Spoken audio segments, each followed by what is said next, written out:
رئال مادرید 1 یوونتوس 0. علی احسان هستم با کانال مادرید ویژن در خدمتتون هستم. بریم داشته باشیم تحلیل بازی رئال مادرید و یوونتوس و اتفاقاتی که در این بازی افتاد.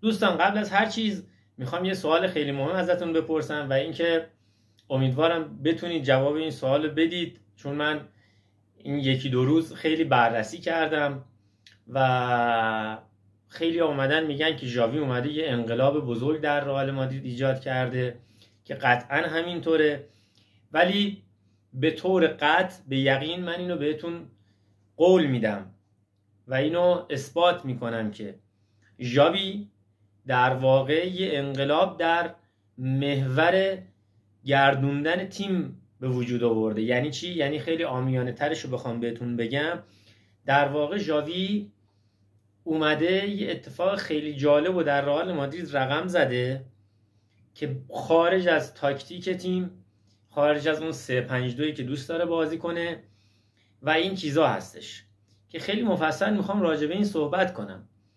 اما قبل از اون بریم سراغ سیستمی که رئال مادرید بازی کرد و پیشبینی ترکیبی که ما کرده بودیم که 99% درست بود. فقط جای امباپه گارسیا بود که اومد بازی کرد. حالا بریم ترکیب رو با همدیگه ببینیم، بیایم روش صحبت کنیم. همونطوری که تو تصویر دیدین ژاوی آلونسو اومد از ترکیب 3-5-2 استفاده کرد. رودیگر دفاع آخر بود، شوامنی یه سمت بود، دین هویسن یه سمت دیگه بود، والورده و آردا گولر وسط زمین بودن، فران گارسیا یه سمت بود، آرنولد سمت دیگه بود و جالبتر از این بلینگامی بود که پشت سر مهاجمین بازی میکرد و وینیسیوس و گارسیا دو نفری بودن که در سر جلو بازی میکردن.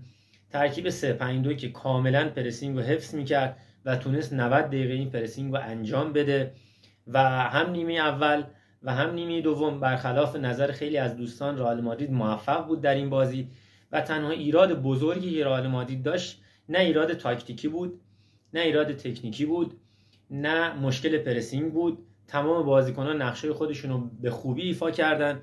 مهمترین نکته کلیدی که رئال مادرید داشت و داره وجود بازیکنی مثل تانی کروس و غیبت بازیکنی مثل تانی کروس. یعنی در واقع رئال مادریدی که ژاوی آلونسو الان ساخته و بازیکن‌های جدیدی که به رئال وارد شدن تمام عیاره، اما تو بازیایی مثل بازی با یوونتوس که تیم روبرو میاد بسته بازی میکنه، تمام فضاها رو میبنده و شما پرسینگ رو حفظ میکنی و بازی مستقیم رو در دستور کارت قرار میدی و 21 شوت در بازی میزنی، یعنی تیم مقابل بمباران میکنی، ولی چه اتفاقی میفته که فقط با یه گل میتونی بازی رو ببری. در واقع وجود بازیکن خلاق و خط شکنی مثل تانی کروس نیاز داری که ژاوی آلونسو احساس میکنم تو این بازی اومده بود به تمامی بازیکن‌ها گفته بود که آقا بیاید، یعنی در واقع تمامی بازیکن‌ها که میگم بازیکن‌های مرکز زمین مثل آردا گولر، مثل والورده، مثل بلینگام و حتی فران گارسیا یا حتی آرنولد، از اینا خواسته بود که خودشون مستقیما پاسای مستقیم رو بدن، یعنی پاسای خط شکن رو بدن، پاسایی که دیواره دفاعی رو از هم باز میکنه بدن. خب که نبود تانی کروس یه جورایی گم بشه که تونست موفقم شد انجام بده. ولی در واقع بزرگترین بحرانی که رئال مادرید داره جایگزینی برای تانی کروسی که هنوز موفق نشده پیداش کنه که بازی‌های بزرگی مثل بازی با یوونتوس بتونن این پاسای عمقی خط شکن رو بدن و دیواره دفاعی رو از هم بپاشونن، که با این مشکل رئال مادرید داره روبرو میشه و تیم ژاوی، و امیدوارم که ژاوی همینطوری که تونسته تو این 4-5 تا بازی تیمو به خوبی مدیریت کنه بتونه در آینده و در دراز مدت از آردا گولر یه بازیکنی مثل تانی کروس بسازه و بتونه از اون بهترین استفاده رو ببره و امیدواریم همچین اتفاقی بیفته. حالا بریم نگاهی کنیم به سیستم دفاعی رئال مادرید زمانی که دفاع میکرد چه شکلی بود. بریم ببینیم، بیایم روش صحبت کنیم. همینطوری که دیدیم رئال مادرید زمانی که میومد دفاع رو از عقب انجام میداد و خیلی هم کم اتفاق افتاد که حالا یوونتوس بتونه فشاری به رئال مادرید بیاره و رئال مادرید رو عقب بشونه، ولی تو همون دقایق اندک فکر کنم در مجموع کل 90 دقیقه شاید 10 الی 15 دقیقه یوونتوس تونست فشار بیاره به رئال که رئال مادرید رو عقب بشونه.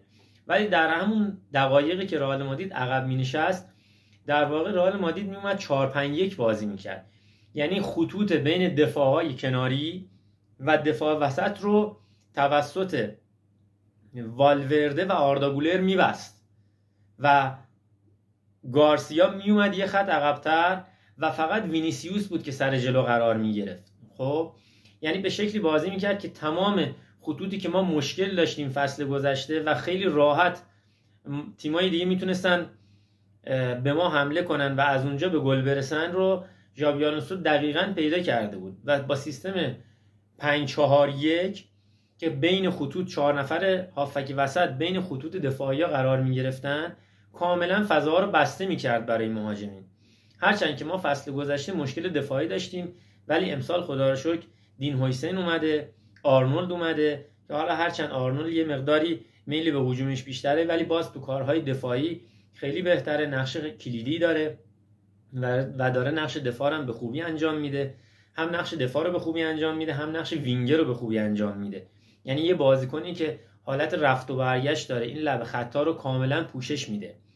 و نکته جالب توجهی که رئال مادرید داشت و احساس میکنم ژابی آلونسو اومده، یعنی یه جوری بوده که آقا انگار با یه ترکیبی مثل زمانه قدیم بودا، با یه ترکیبی وایساده لب خط که آقا زمان دفاع همه باید نوک پنجه باشن. ما قدیما که بازی میکردیم تو تیمایی که بودیم یه مربی داشتیم میگه آقا شما باید زمانی که دفاع میکنید کلن حالت نرمدویی داشته باشید، یعنی چیزی به نام ایستاده نباید داشته باشید، یعنی چیزی که فصل قبلی کاملا حس میشد. یعنی رئال مادرید تو فصل قبل میزان دوندگیش خیلی کمتر بود ولی تو این 3-4 تا بازی رفته به رفته که میبینیم داره میزان دوندگی رئال مادرید بیشتر میشه. علتش چیه؟ علتش اینه که تو زمانی که داره دفاع میکنه تیم تمام بازیکن‌ها مجبور و موظف به نرمدویی کردنن، یعنی چیزی به نام حالت ایستاده و ثابت دفاع کردن نداره.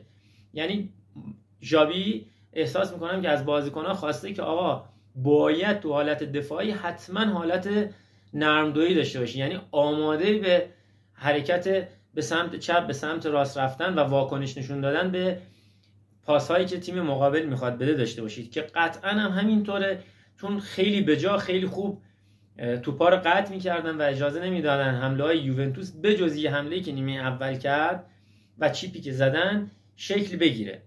در واقع ژابی اومد تو کارهای دفاعی هم یه پلن خیلی جالبی چید و جواب گرفت و امیدواریم بتونه اینو تو فصلهای بعدی هم ادامه بده و تو بازیهای بعدی هم ادامه بده. حالا بریم یه نکته خیلی جالبی رو بیایم و بهتون بگیم راجع به زمانهایی که تیم حریف میخواست ضد حمله بزنه. بریم بیا زمانهایی که حالا تیم یوونتوس میخواست ضد حمله بزنه به چه صورت بود دفاع رئال مادرید. در واقع حالا یه جایی حالا ممکن بود پشت 18 یوونتوس یا حالا سمت چپ یا سمت راست یا حالا یه شوتی زدن دروازه‌بان گرفته میخواد شروع مجدد بازی رو کنه، به هر طریقی این توپ لو میرفت و رئال مادرید میخواست برگرده به حالت دفاعی. در واقع رئال مادرید پرسینگ رو از همون بالا انجام میداد، یعنی اجازه ضد حمله به تیم مقابل نمیداد. یعنی دین هویسن و شوامنی هم میومدن میرفتن اضافه میشدن به وسطا و تنها کسی که تو مرکز زمین میمون رودیگر بود و اجازه نمیدادن که بخوان پرسینگ رو بشکنن و زمانی که پرس شکسته میشد والورده، شوامنی، گارسیا و آرنولد بازیکن‌های سرعتی بودن که به سرعت برمیگشتن عقب و این پرسینگ رو دوباره مجدد میبستن و اجازه ضد حمله به تیم ژابی نمیدادن.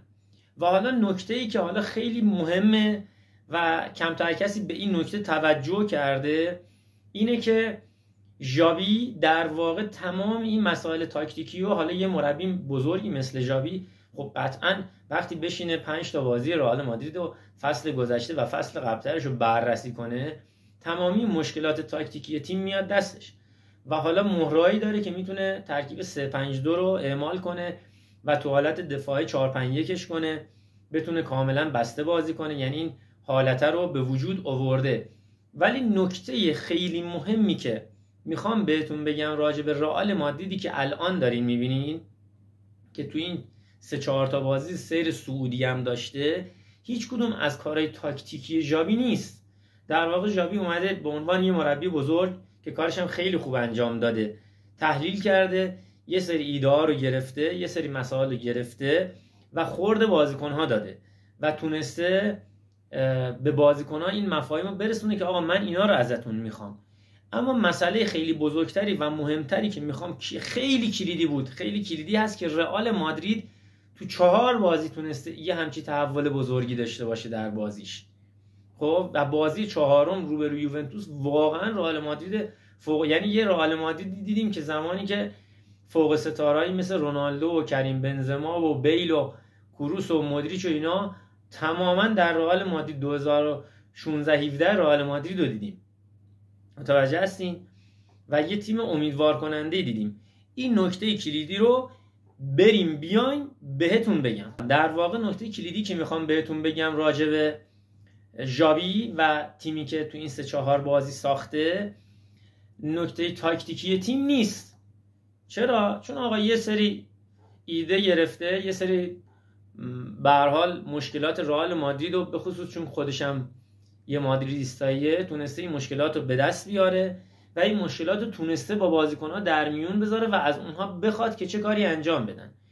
ولی مهمترین نکته‌ای که رئال مادرید به خصوص تو فصل قبل که با حضور امباپه اومد، البته امباپه خیلی خوب درخشید، با حضور امباپه اومد مشکل داشت، مشکلات و اختلافی بود که بین بازیکن‌ها ایجاد میشد و طبعا بین مربی ایجاد میشد و مربی نمیتونست خواسته هاشو به بازیکن بگه و بازیکن‌ها بعضا بین همدیگه اختلاف داشتن. یا مثلا وینیسیوس با امباپه تا اومد اخت بشه یه سری بازی‌ها رو ما از دست دادیم. ولی الان این مورد ما دیگه نمیبینیم در تیم ژاوی.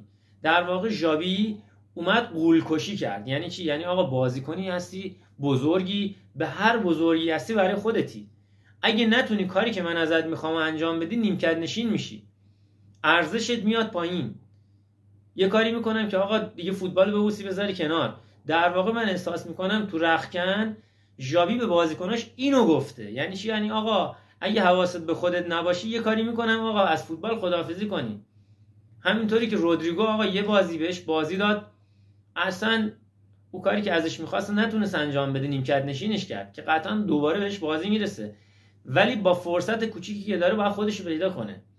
و تمامی بازیکن‌ها و وینیسیوسی که خیلی خودخواه بود و حالا خودخواهش یه جایی هم واقعا خوب بود، ولی شاید بگم در طول بازی 90% فقط برای خودش بازی میکرد.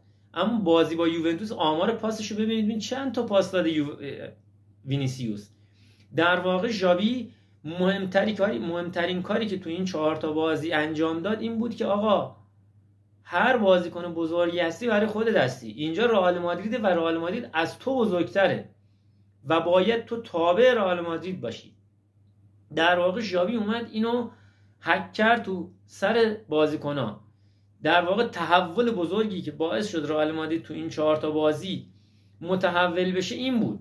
حالا اگر با نظر من موافق هستید که لایک کنید و سابسکرایب کنید و اگر با نظر من مخالفید تو کامنت ها دلیلشون رو بگید و بگید آقا من به این دلیل مخالفم. ولی از نظر بنده یکی از علتایی که ژاوی تونست تو این 4 تا بازی و بزرگترین علتی که ژاوی تونست تو این 4 تا بازی موفق بشه این بود که تونست افکار بازیکن‌ها رو تغییر بده. تونست به اونها بفهمونه که اینجا رئال مادریده و محکوم به بردن و دوندگی و تلاش تا دقیقه 90 و حتی 120. در واقع ژاوی اومد اینو تو مغز بازیکن‌های رئال مادرید هک کرد و تونست یه تحول بزرگ ایجاد کنه و همینطور که می‌بینید بازیکن‌ها همون بازیکنان به جز یکی دو تا تغییر، ولی دوندگی چند برابر شده. بازیکن‌ها فروتن‌تر شدن، آرام‌تر شدن، درگیری بین بازیکن‌ها و اختلاف بازیکن‌ها تو همین 3-4 تا بازی کمتر شده و قطعا میدونم کمتر و کمتر هم میشه. اگر از کانال بنده خوشتون اومده و دوست دارین تو تحلیل‌های بعدی هم همراه ما باشید، کانال ما رو سابسکرایب کنید، لایک کنید، کامنت بذارید و حتما نظرتون رو راجع به نکته کلیدی که گفتم بگید که آیا با بنده مخالف هستید یا موافق هستید. بریم انشالله برای بازی بعدی رئال مادرید با دورتموند دوباره میایم در خدمتتون هستیم. روزتون بخیر، خدا نگهدار.